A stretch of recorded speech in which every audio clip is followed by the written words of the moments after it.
Buenas noches, profe.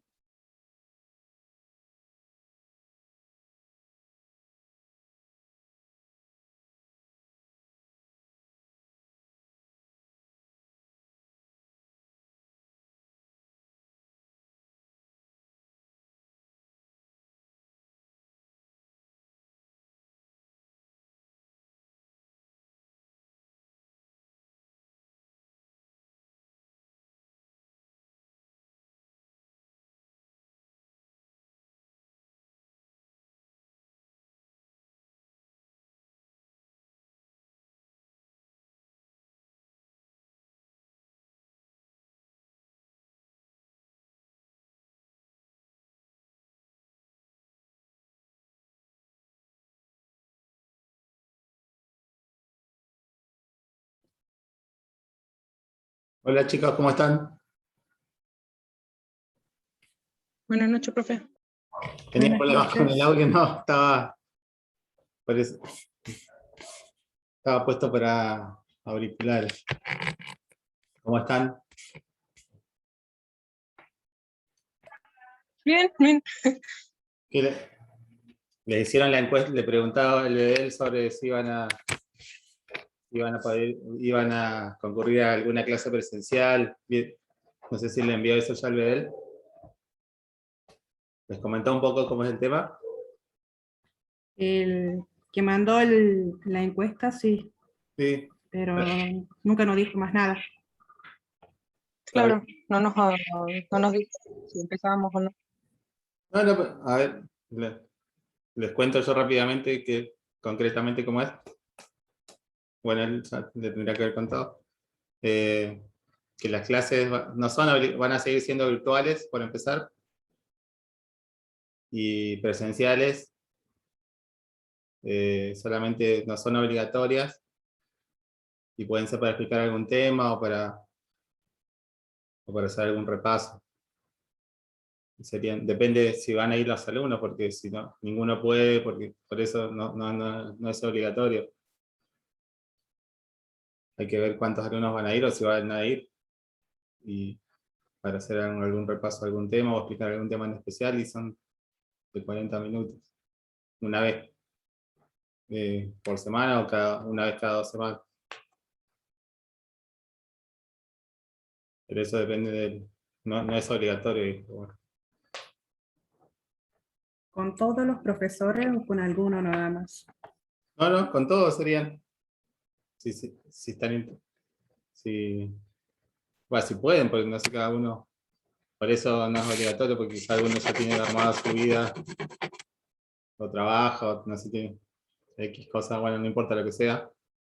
Ya estaba armado para este sistema que estábamos antes, por eso seguimos con las mismas clases. La clase, la materia, todas las materias van a seguir dictadas por Zoom igual. Y lo otro es para hacer un repaso, para explicar algún tema en específico. Para eso se va a usar lo presencial.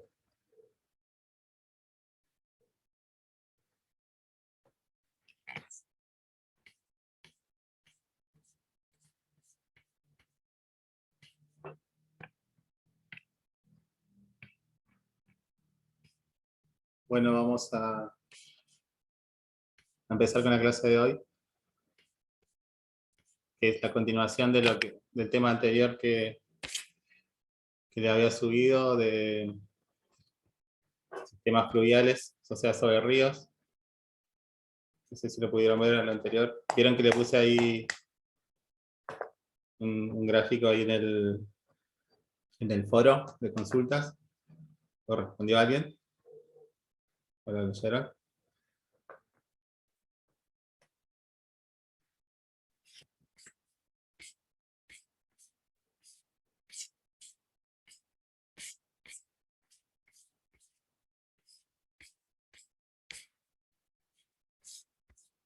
¿Alguien pudo leyó el foro de consultas de la clase anterior? No.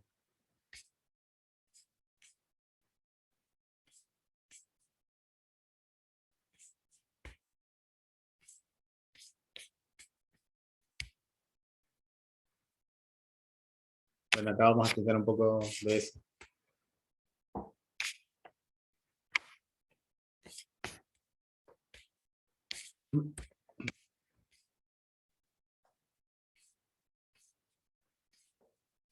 Bueno, no hay problema. Ahora explicamos un poco de eso sobre la foto que les había puesto ahí en el foro para que cada uno hable un poco sobre la foto de esa que había puesto, sobre un río. Bueno, ahí les comparto la presentación del día de hoy.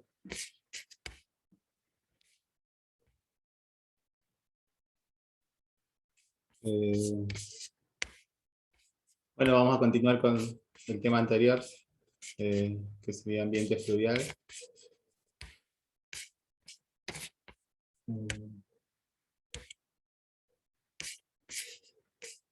En esta imagen tenemos un río.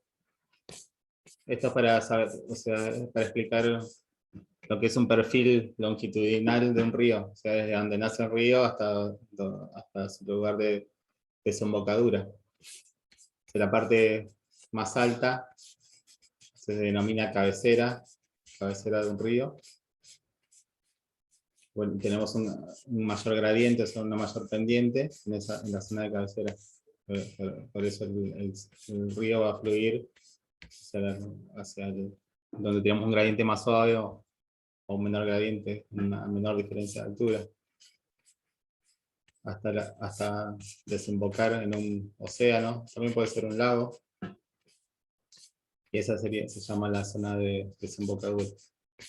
Entonces un perfil longitudinal de un río es una sección que abarca el área que se denomina cabecera hasta la desembocadura. Toda esa área generalmente tiene esta forma de cóncavo hacia arriba. Y básicamente esto es algo general hay diferentes tipos de ríos igual, pero este es un ejemplo, algún río puede ser de montaña, por eso tiene muchos aportes pequeños y forman un río más grande.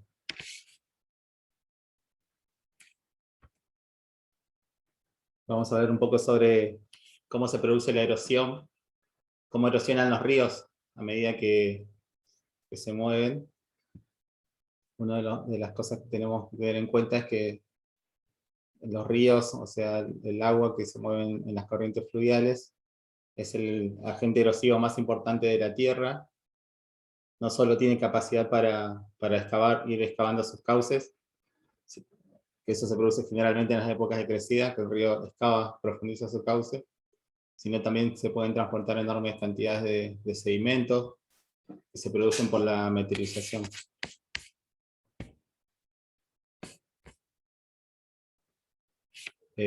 Las corrientes tenemos que tener en cuenta que transportan el sedimento de tres maneras. Pueden ir en solución, en carga disuelta, o sea, el agua que empieza a fluir sobre el suelo va atrapando todas las sales que están ahí en el suelo. Esa agua sería como un agua que va percolando por adentro del suelo, o también agua subterránea que va a alimentar el río. Ahí se va cargando de sales esa agua, entonces el río transportaría toda esa agua que está cargada de sales.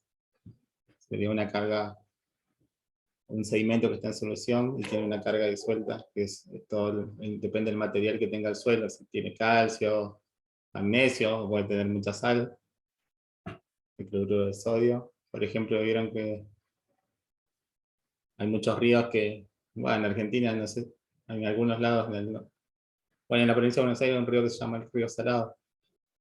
Y bueno, le dicen así porque ahí es una zona que, al ser una zona muy de mucha lluvia, todo el aporte de agua subterránea que se infiltra en el suelo va a descargar al río y va atrapando todos los sedimentos, todas las sales que están ahí, como les explicaba, en el suelo. También, por eso el río presenta una mayor cantidad de sales disueltas y así se denomina río salado. Otra de los sedimentos que transportan de las corrientes pueden ser en suspensión. El sedimento va suspendido, el sedimento más fino, ¿no? De tamaño de grano de arcilla, va suspendido en el agua, como un coloide, como una partícula. Hasta que se deposita en lugares donde ya no, donde pierde transporte, donde ya el río no lo puede transportar, y ya cuando llega al mar, ahí se va a depositar toda esa cantidad de sedimentos o en el lago. Por ejemplo, acá cuando llueve, está el mar, algunas veces, pero acá es más por el viento. Algunas veces el mar está como todo muy sucio, toda la zona de la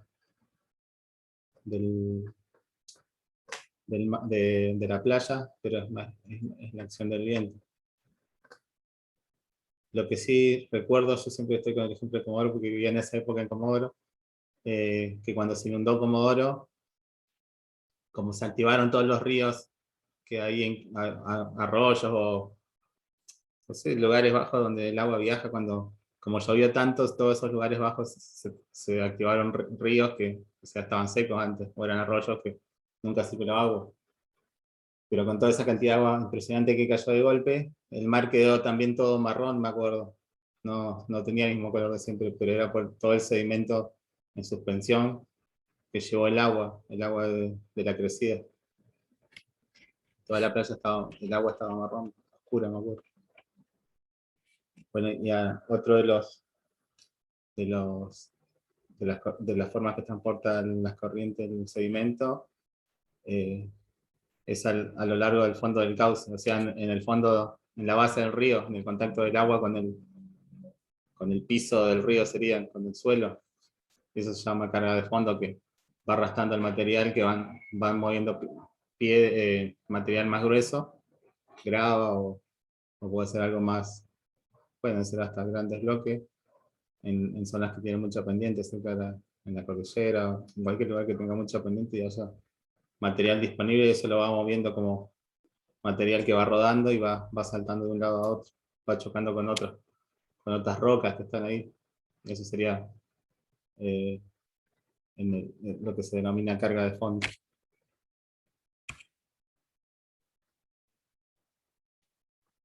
Bueno, carga disuelta carga disuelta es la porción de la carga transportada para la mayoría de las corrientes, y eso es suministrado por el agua subterránea, como les decía. Por último, una gran parte de esta agua es rica en minerales y llega a las corrientes fluviales. También esta carga disuelta también puede precipitar, pero eso depende vieron que hay compuestos que precipitan según el pH del agua, o sea, del medio donde estén, puede ser. A eso se refiere esto que está contado acá. Cambios en la composición química del agua, por ejemplo, si cambia el pH, puede generar que algunos compuestos químicos del agua precipiten, ya no vayan más disueltos en el río. Y bueno, esta carga de minerales que va disuelta en el agua se mide o se expresa como material disuelto por partes del millón de agua. El término es que se abrevia así como ppm, partes por millón, para este caso de agua. Puede ser para otras cosas, puede ser para minerales. Y la cifra media que tienen los ríos para todo el mundo se calcula entre 115 a 120 ppm, la concentración de sales que tienen. Hay lugares que tienen mucho más, pero es como más excepcional, pueden haber hasta 1000 ppm, pero el promedio sería este valor de 115 a 120 ppm. Bueno, ahora, otra de las cargas que llevan los ríos era la suspendida, que ya habíamos hablado algo, que era el material más fino. La mayoría de las corrientes, pero no todas, transportan la mayor parte en suspensión. Normalmente son los granos de arena muy fina y el limo, y la arcilla pueden ser transportados de esta manera. Si ya tenemos un transporte de tamaño más grande, de grano más grande, ya va a ir en el fondo del río. no va a ir suspendido, ni más que nada va a ir en la base del río. El tipo y la cantidad de material transportado en suspensión están controlados por dos factores. Uno de los factores que lo controla es el agua, la velocidad que lleva esta agua, que depende del gradiente o la pendiente. Y el otro factor es la velocidad de sedimentación, que está definida como la velocidad a la cual cae una partícula a través de un fluido inmóvil. Y para que esta velocidad de sedimentación está influenciada por el tamaño de la partícula, que si mi partícula es muy grande, como ya le dije, va a ir en el fondo del río, no va a ir en suspensión. Y también de la forma que tenga, porque si son partículas, tienen forma así como de discos, discoidales, es más fácil que queden en suspensión que si tuviesen una forma quizás más, o sea, de menor volumen, algo así como una forma así como circular, alargada, como de agujas. O sea, se van más al cuadrado, no flotarían tanto como algo con forma de un plato, una esfera. Así que eso influye en la velocidad de sedimentación también. Y la carga de fondo, como les había dicho, era la parte del material que consiste en el sedimento que es muy grande para ser transportado en suspensión. Estos son los granos más gruesos que se mueven en el fondo de la corriente y constituyen la carga de fondo. El sedimento se mueve por saltación, o sea, va saltando y va pegando, golpea un grano con otro grano, o el tamaño de grano que sea, o grava, puede ser. Podría llegar a ser un material parecido al que tenemos acá, el canto rodado, en el mar, en las playas. Y el movimiento de saltación es eso que se va moviendo así, como ese material va saltando, choca con otro, sale despedido por un lado y así se va moviendo. El agua lo va moviendo, ¿no? Y la carga de fondo no suele superar el 10% de la carga total de la corriente, aunque unas veces puede constituir hasta un 50% de la carga total. Ahí estaríamos hablando de un lugar donde tenemos un alto gradiente, una alta pendiente para que pueda mover tanto material, porque ya estamos en un lugar más plano, como por ejemplo decir el río Paraná. Generalmente ahí tenemos más que nada carga en suspensión que de fondo. Tenemos mucho sedimento que va disuelto en el agua, por eso tiene ese color bastante rojizo. Y no tenemos un alto gradiente, porque son zonas bastante... Es la Pampa que hay de Santa Fe o en Corrientes, que lleva hasta Buenos Aires. Es mucho más plano y todo. Bueno, vamos a hablar un poco de los depósitos que generan los sedimentos por las corrientes fluviales. Antes que nada vamos a hablar sobre estos dos términos, porque ahora lo vamos a nombrar más adelante, para que sepamos qué es. El término capacidad se refiere a la carga máxima de partículas sólidas que una corriente puede transportar. O sea, es como la concentración de partículas que puede llevar la corriente. Y la competencia indica el tamaño de grano que puede mover esa corriente. O sea, la energía que tiene sería para poder mover el máximo tamaño de grano.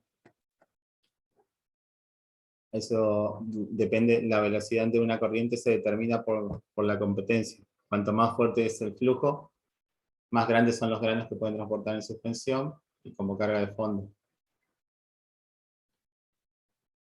Los depósitos de canal es uno de los depósitos que vamos a ver. O sea, nos imaginamos un río, a medida que el río transporta el sedimento en su camino hacia al mar o a un lago, el material se va depositando adentro del cauce. Adentro del cauce del río, el material se va depositando como depósito de fondo, generalmente para este caso como con un tamaño de grano de una arena gruesa o grava, estos depósitos que se van llenando en el canal. El canal sería el cauce del río. A eso se denomina canal. Todos estos depósitos que son más gruesos se van formando como unos depósitos de formas alargadas que se denominan barras. Que están, como dice ahí, compuestas por sedimentos gruesos.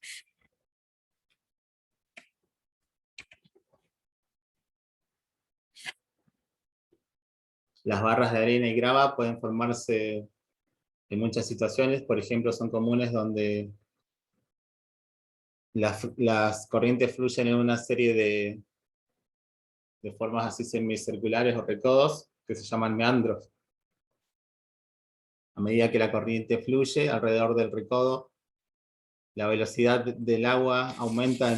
Por ejemplo, este gráfico que tenemos acá, cuando esto es un río de tipo meandroso, es por todas estas medialunas que tiene. Vieron que hay ríos que son más rectos, y este es más meandroso. Eso es por la pendiente. O sea que tengo una forma o la otra forma es por la pendiente de la zona. Si yo tengo mucha pendiente, el río va a venir recto. Pero si mi pendiente es menor, va a empezar a adquirir esta forma de meandro.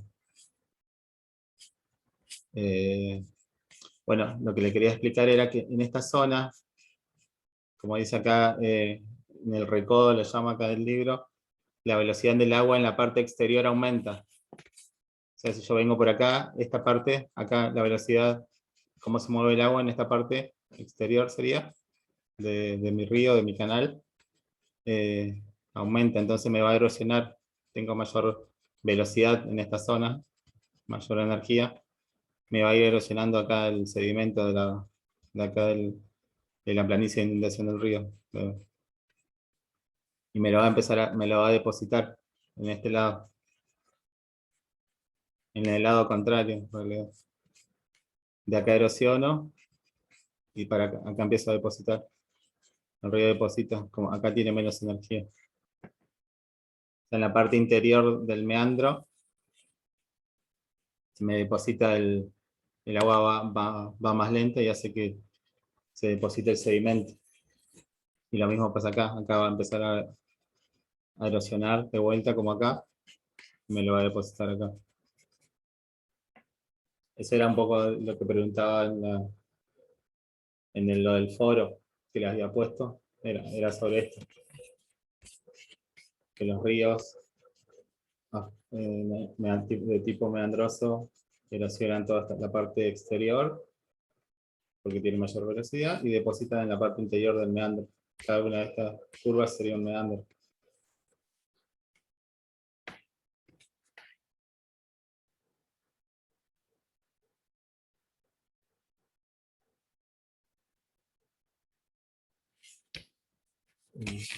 Acá tenemos otro tipo de...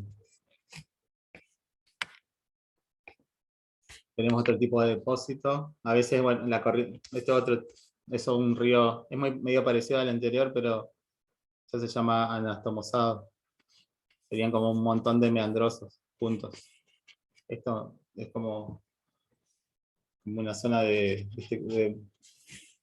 aporte de muchos pequeños ríos y poca pendiente también. Medio que se hace como tipo un pantano acá. Bueno, a veces la corriente deposita material en el fondo de su canal. Si estas acumulaciones se vuelven muy gruesas, como se empieza a obstruir el cauce, hacen que la corriente se empiece a dividir y siga varios caminos, empieza a formar este tipo de geometrías de río. Debido a que los canales tienen una apariencia entrelazada, se dice que la corriente es anastasomada. Y las corrientes anastasomadas se forman también cuando hay un descenso abrupto de la pendiente o del gradiente o del caudal que lleva el río. Se denomina el caudal, también puede adquirir esta forma. O sea, puede ser por una obstrucción con sedimentos del canal que el río empieza a desviarse. Puede bajar el caudal o por un descenso abrupto del gradiente.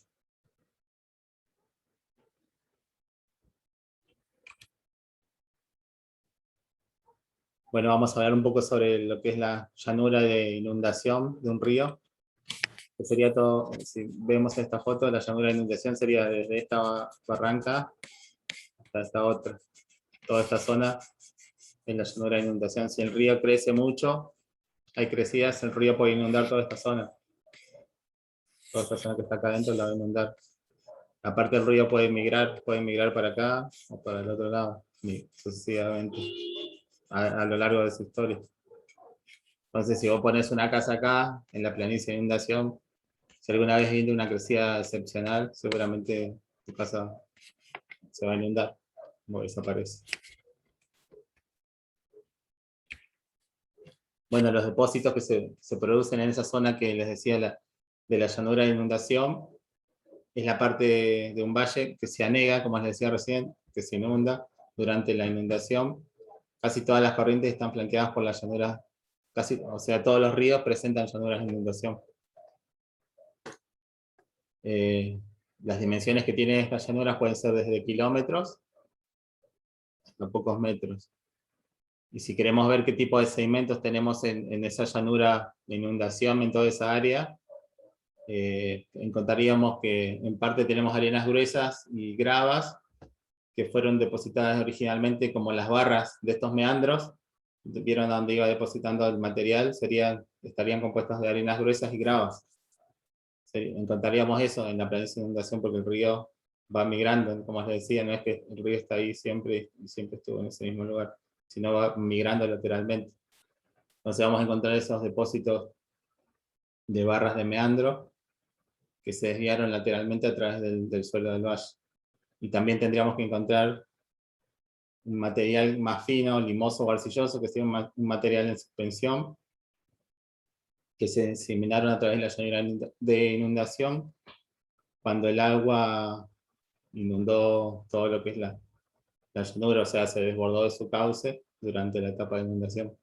Entonces tendríamos dos tipos de sedimentos, unos gruesos y gravas, que serían a partir del movimiento lateral del río, y otro cuando el río desborda, que serían sedimentos más finos de arena, limos y arcillas. Esos van en suspensión.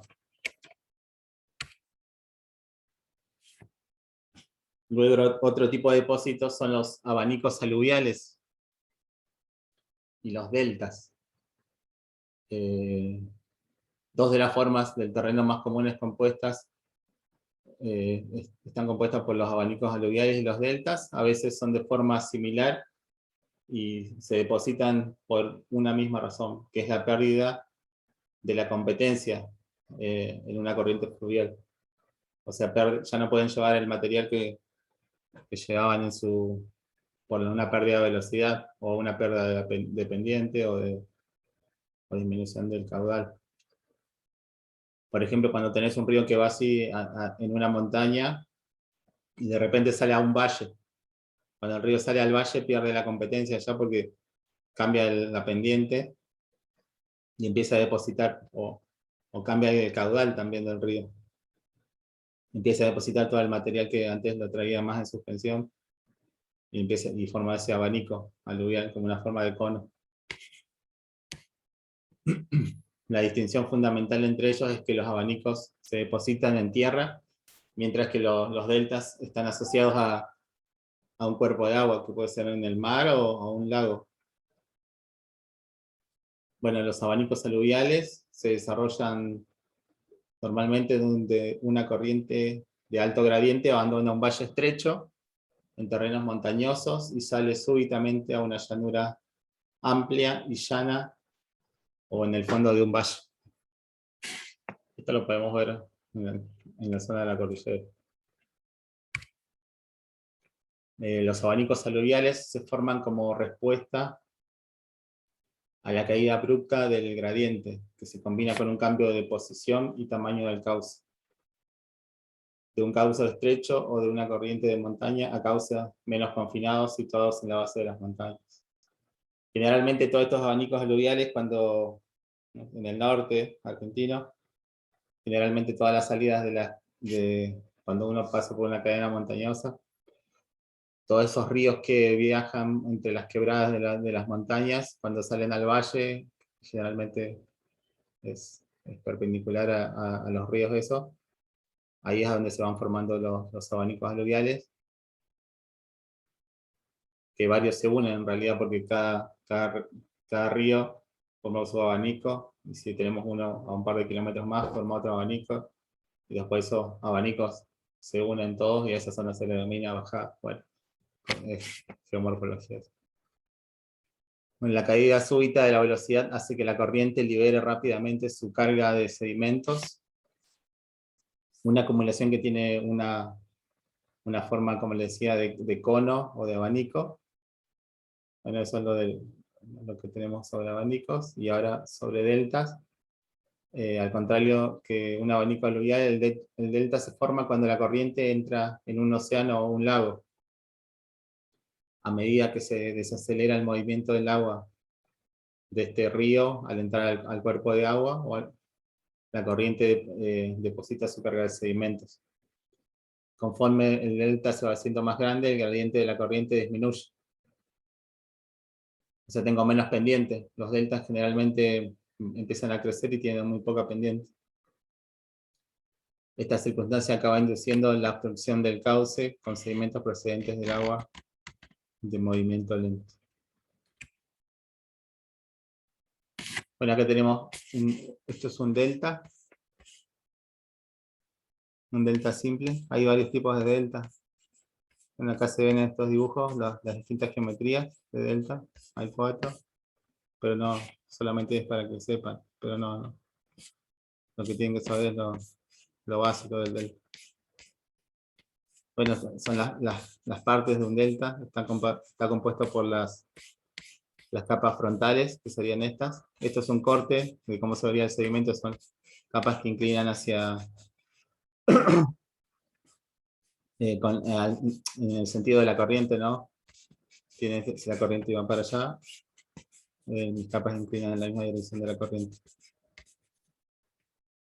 Después tenemos las capas de techo, que serían estas, que están sobre las capas de base. Las capas frontales pueden estar cubiertas por las capas de techo, o sea, todo esto. Perdón, las frontales están cubiertas por las de techo. Las frontales son las que tienen la misma pendiente de la dirección del flujo. Serían estas líneas, ¿vieron?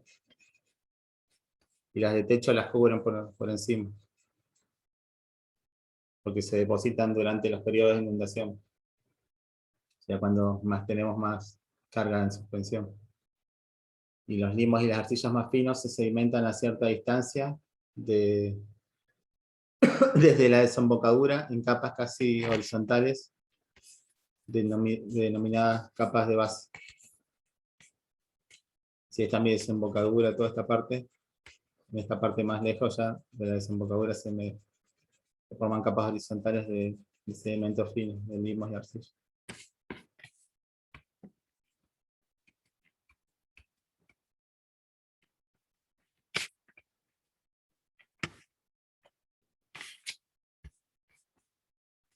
Bueno, ahí terminó esto.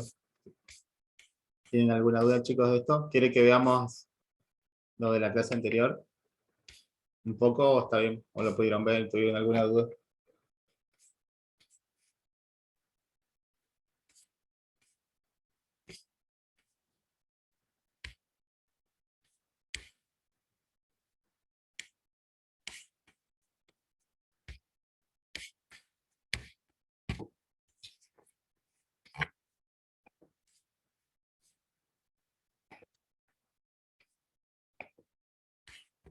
Hola.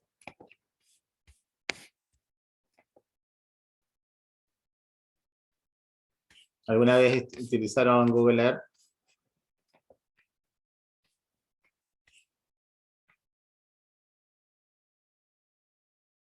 Sí, profe. Que miraron cosas, que miraron como el paisaje. ¿Para qué lo utilizaron en realidad? Nosotros lo utilizamos para irnos de viaje una vez. ¿Pero qué miraban la geografía y eso? Sí. Para ver cómo era el lugar más o menos. Le quería mostrar un poco cómo se veía si se corta un ratito nomás, lo que estábamos viendo recién. Un poco cómo se ve en la realidad. Lo que era un abanico aluvial. El delta no lo vamos a ver porque está abajo del agua. Un poco de los ríos, las formas así meandrosas.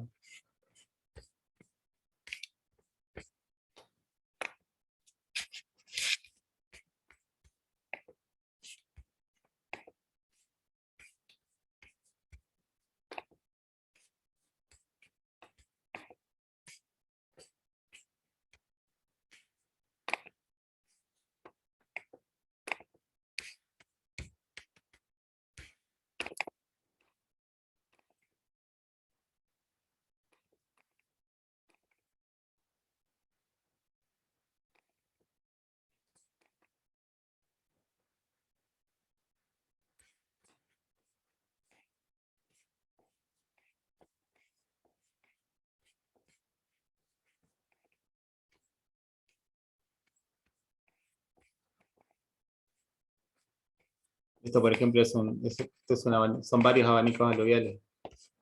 Estos serían las montañas, los ríos que vienen por acá dentro de la quebrada, y al salir acá, salir del confinamiento que traen acá, pierden la energía porque acá esta zona es más plana, tiene menos pendiente.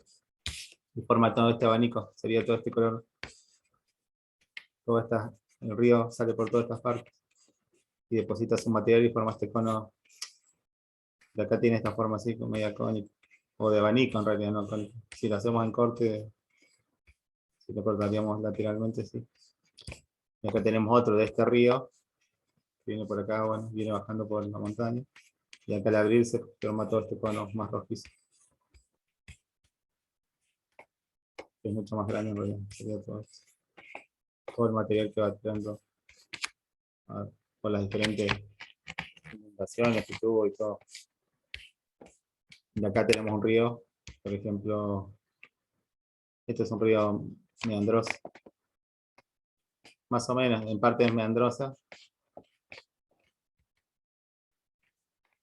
Este sería el meandro, ¿no? Empieza, acá erosiona. Va erosionando sobre esta parte. Y va depositando acá.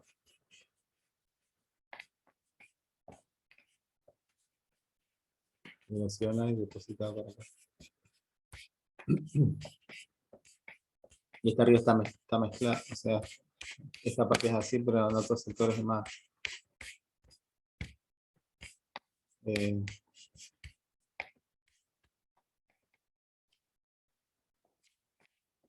va así, pero puede ir más, algunos sectores va más recto. Depende de la pendiente del terreno.